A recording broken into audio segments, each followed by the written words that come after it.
I'm hoping now this season, this offseason, I love it. I'm hoping that she'll come to New York and we'll get some work.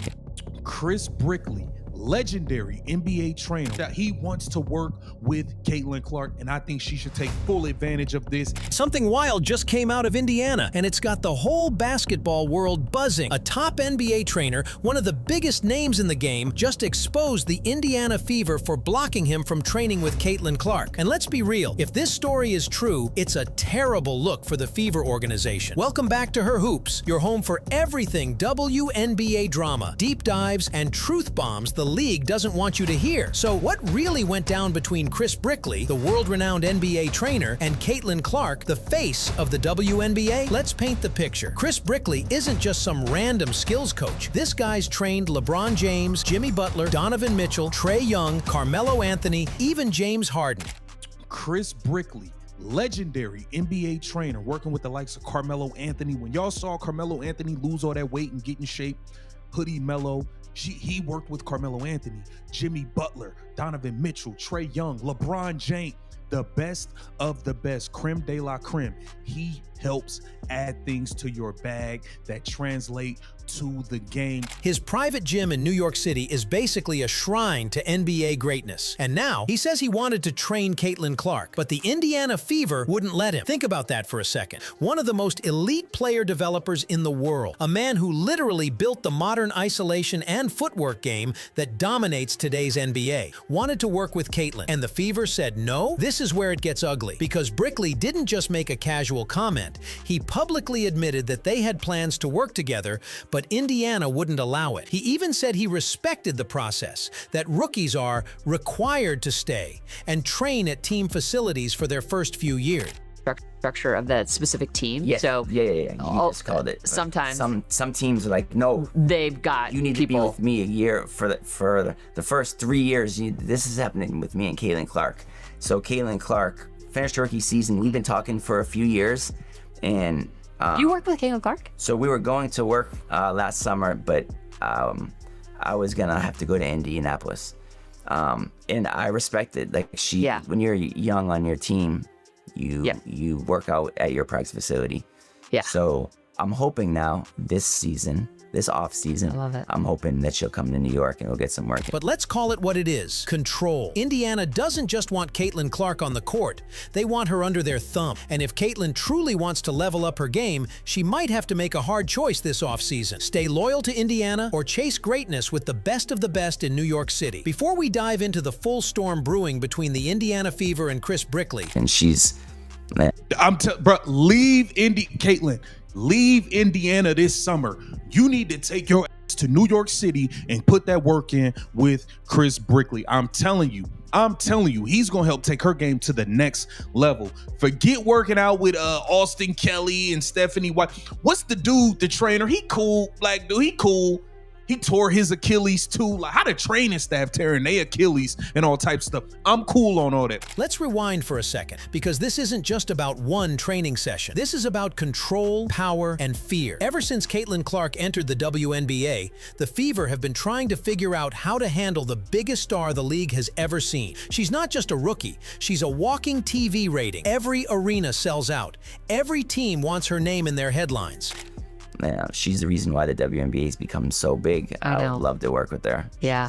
An amazing talent. She's She changed the game. She has absolutely changed Yeah, women's sports. for sure. Just and I love generally. competitiveness too. Oh man, I know. She's that's the other piece too, that like And that kind of spotlight makes some people in power uncomfortable. So what does the Indiana Fever do? They wrap her in bubble wrap. Every move, every quote, every training routine, monitored and approved. They say it's for her development and consistency. But let's be honest, it feels more like possession. Now, here comes Chris Brickley, a guy who's worked with literal legends and helped players completely reinvent their games. The dude who helped turn Carmelo Anthony into Hoodie Melo, the same trainer who rebuilt Jimmy Butler's shot mechanics, and the man LeBron trusts in the offseason. Work on dribble, and then different shots be going. So the paint, his big Jimmy Butler. thing is, if I'm making those shots around the paint, then all my other shots are gonna be going. So if you actually were to watch a game and he starts the game off and he makes a few shots around the paint, he's gonna have a hot night that night. His big thing, I don't know why these. You know what I'm saying? Jimmy Butler,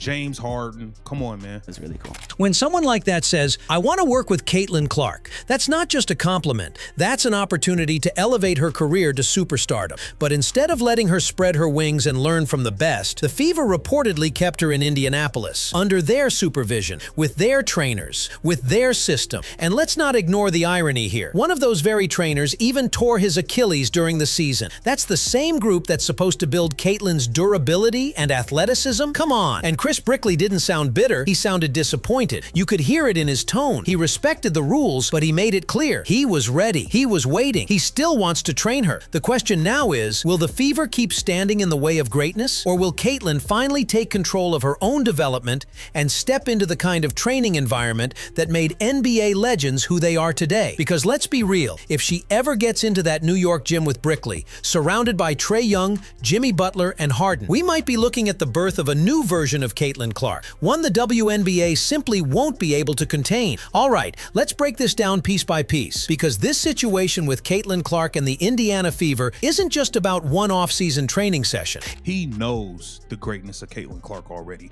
and that's what I'm saying. He's gonna pull the next level out of her. He knows the greatness she already possesses. He already said it. She changed the game herself. She's already changed the game on her own without, it's because of Me Too's. No, it's because of CC22. It's about how control culture inside the WNBA can quietly limit a superstar's growth. Let's start with the facts. Chris Brickley himself said he and Caitlin Clark had been talking for years about working together. Not months, not weeks. This wasn't a random DM or quick PR moment. It was something they had planned long before she even finished her rookie season. But here's where things went sideways. Once she officially became part of the Fever, the team apparently told her she couldn't train with him. Brickley revealed it politely, saying rookies have to stay at the facility, that it's part of the structure. But read between the lines. He's saying the organization shut it down. And why would Indiana do that? Simple. They're scared. Scared that Caitlin might grow too fast. Scared that if she starts working with elite NBA trainers, her game might evolve beyond their control. Scared that her development might make their own staff look outdated. Let's be real. Caitlin Clark isn't some average player who needs hand-holding. She's a generational talent, a player who could drop 40 on any given night if you let her cook. And yet, the Fever are treating her like a project instead of a proven franchise changer. Meanwhile, you've got Brickley, a man who literally helped Jimmy Butler master the art of finishing through contact, who taught Trae Young space creation, who molded Paolo Banchero's consistency. Imagine what that kind of knowledge could do for Kate. This is what I'm saying. Imagine if she can add some of that one-on-one type of game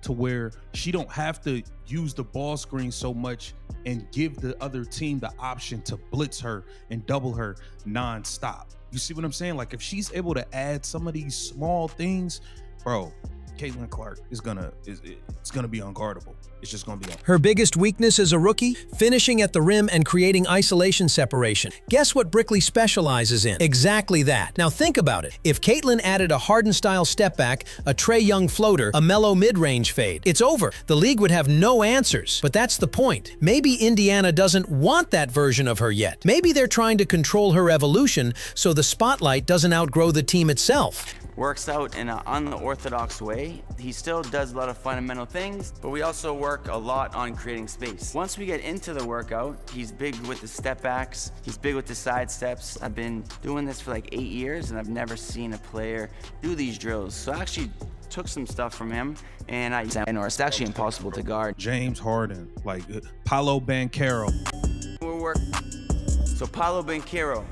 Because right now, the Fever are the Caitlin Clark show. And if she becomes unstoppable, the rest of that roster fades into background noise. This isn't just about basketball drills. It's about power dynamics. And in the WNBA, power rarely favors the players. Now, this is where things get real. Because what started as a quiet team policy has turned into something way bigger. A battle between Caitlin Clark's potential and the WNBA's control structure. Let's be honest. Caitlin Clark is no ordinary rookie. She's a cultural earthquake. She's not just changing women's basketball, she's rewriting its economy. Ratings, ticket sales, merchandise, all exploding because of her. But instead of empowering her, it feels like Indiana, and maybe even parts of the league, are tightening their grip. Gonna be an all-star next season. I mean, I'm saying this is the type of work that she needs. You know what I mean? You got Trae Young in there. Look at this. You got Trae Young. You got Trae Young in there. This is the best of the best, and this is the type of work Caitlin Clark could be getting in with the likes of guys like Trae Young, Jimmy Butler, Paolo Banchero, James Harden. Like, this is better than training in Indiana with the trainer who just tore his Achilles going down his steps to take a pee in the middle of the night. You know what I'm saying? Like, Think about it. Every time Caitlin takes a step forward, someone tries to pull her back. She drops 40 points, the talk becomes about humility. She shows confidence, they call it cocky. She wants to train with a world-class NBA coach. Suddenly, team rules appear out of nowhere. It's the same story that's played out for decades. When a woman in sports grows too big, too fast, the system scrambles to contain her. But here's the problem. Caitlin Clark can't be contained, and Chris Brickley's involvement just exposed how fragile that control really is. Because when he, one of the most respected trainers in the world, publicly says, "I wanted to work with her, but they didn't allow it," he's pulling the curtain back on how these organizations really operate. They talk about development, but it's not about development, it's about dominance. You can't call yourself a franchise that supports women's empowerment if you're literally denying your star player the chance to grow with the best. That's not empowerment, that's insecurity. And it's not just the Fever. This tension runs deep across the league. The WNBA wants Caitlin's star power, but they don't seem ready for her independence. They love the numbers she brings, but not the freedom she represents. If Caitlin Clark were a male rookie in the NBA, if she were Luka or Ja or Trae, no one would blink an eye at her training wherever she wanted. They'd call it off-season dedication. But in the WNBA, suddenly it's protocols, team restrictions, and oversight. You see the double standard, you see the fear, and you can feel the tension building. Because eventually, Caitlin Clark is going to make a choice between being the perfect franchise player or becoming a global basketball icon who doesn't need anyone's permission to grow. All right, let's really get into it, because if Caitlin Clark ever links up with Chris Brickley, we're not just talking about a few fancy drills or new highlight clips. We're talking about a total transformation of her game, the kind that separates stars from legends. Let's start with what Caitlin already has. She's got the deep range, the court vision, the passing instincts, and that cold-blooded mentality that made her a national phenomenon. But in the WNBA, she ran into defenses that were stronger, faster, and way more physical than what she faced in college. Suddenly, those high screens and logo threes weren't enough. She was getting blitzed, bumped, and trapped. That's where Chris Brickley comes in. This man built his entire brand around creating separation in chaos. His clients? Jimmy Butler, the master of physical contact. Trae Young, the genius of angles and hesitation. James Harden, who basically invented the modern step back. Carmelo Anthony, whose footwork was pure poetry. Now imagine Caitlin Clark taking pieces from each of those games. Brickley would tighten her handle, not just for flair, but to handle full court traps and double teams without losing her rhythm. He'd work on her balance and body control, teaching her how to absorb contact and still finish at the rim. He'd drill those low, quick crossovers that make defenders shift their hips, giving her half a second of daylight, and that's all she needs. He'd refine her ISO creation, adding jab fakes, side steps, and hang dribbles so she doesn't need a screen to get open. And most importantly, he'd teach her control under chaos. Because when you watch Brickley's workouts, you see players training to handle traffic, not avoid it. That's what Caitlin needs, to be comfortable playing through the storm, not around it. Imagine her coming into next season with that Harden-style step back, a Trae Young floater, and a Butler-level finishing package. That's not just a better version of Caitlin Clark, that's a problem for the entire WNBA. For years,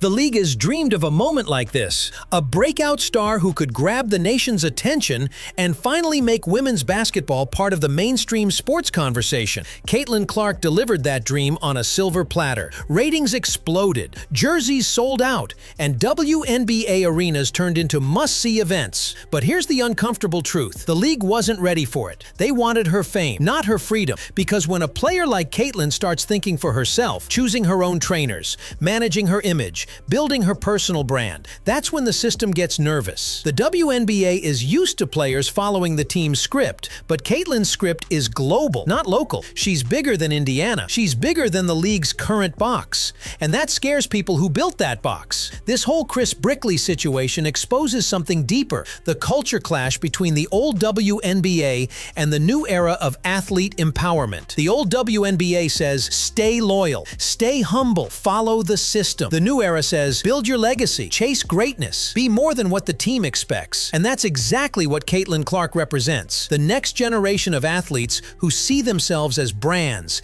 innovators, and icons, not just employees in a jersey. If she takes that step and works with someone like Brickley, it sends a message to every young woman watching, every WNBA rookie coming up, every college player dreaming of the pros, that it's okay to take your growth into your own hands. You don't have to wait for permission to be great, and maybe that's what's making Indiana and even the league so uncomfortable. Because once one player breaks the mold, everyone else realizes they can too. Caitlin's next move could redefine how player development works in women's basketball. It could shift the power dynamic from franchises to individuals. And that's the kind of change that doesn't just alter careers, it alters history. So let's bring it home, because this story isn't just about basketball, it's about freedom. Caitlin Clark stands at a crossroads right now. On one side, she's got loyalty to her team, to her city, to the system that drafted her. On the other side, she's got legacy, the chance to train with the best, evolve beyond limits, and carve her name next to legends who didn't wait for permission to be great. And if we're being honest, the path to greatness rarely comes from comfort. It comes from defiance. Indiana might think they're protecting her, but really, they're holding her back from a level she's already destined to reach. Chris Brickley's invitation wasn't just about workouts. It was a door to the next version of Caitlin Clark, the one who's more explosive, more creative, more unstoppable than ever before. Because imagine it, Caitlin Clark walking into that New York gym this offseason, the lights low, the court echoing, the sound of NBA legends grinding beside her, Jimmy Butler dripping sweat, Trae Young floating in for pull-ups, Harden perfecting step-backs, and in the middle of it all, Caitlin Clark, focused, fearless, ready to add new weapons to her game. That's not fantasy. That's what could be. And when that version of Caitlin steps back onto a WNBA court, the game changes for good, because the truth is, she's already changed the league's popularity, but her next transformation could change the way players are developed forever, from team-controlled to player-driven, from stay in your lane to build your empire. The Fever might try to keep her close, but greatness doesn't live in confinement. It thrives in challenge, it grows in discomfort, and it's built by those who dare to step outside the system and say, I'll do it my way. So here's the real question. Will Caitlin Clark take that leap? Will she bet on herself and make this offseason the one that defines her legacy? We'll find out soon enough. Let me know down in the comments. Should Caitlin Clark break free from Indiana's control and train with Chris Brickley in New York? Or do you think the Fever are right to keep her under their wing? If you love this breakdown, don't forget to like, comment, and subscribe to Her Hoops, where we don't just cover the WNBA, we expose the stories behind it. Until next time, stay sharp, stay real, and keep your eyes on the hoop. This is Her Hoops, where women's basketball meets real talk. Bang!